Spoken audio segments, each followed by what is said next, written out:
kami mga idol sa Tatalon.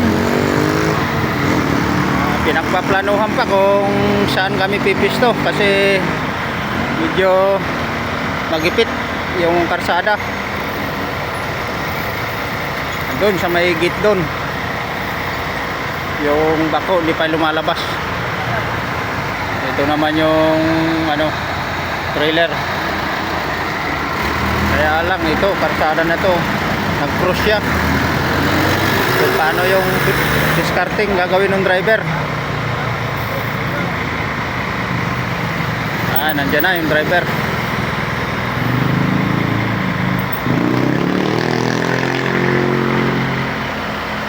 Kami rin nagdala dito dati nung nakaraan, nung dinala namin dito noon. Medyo nahirapan noon.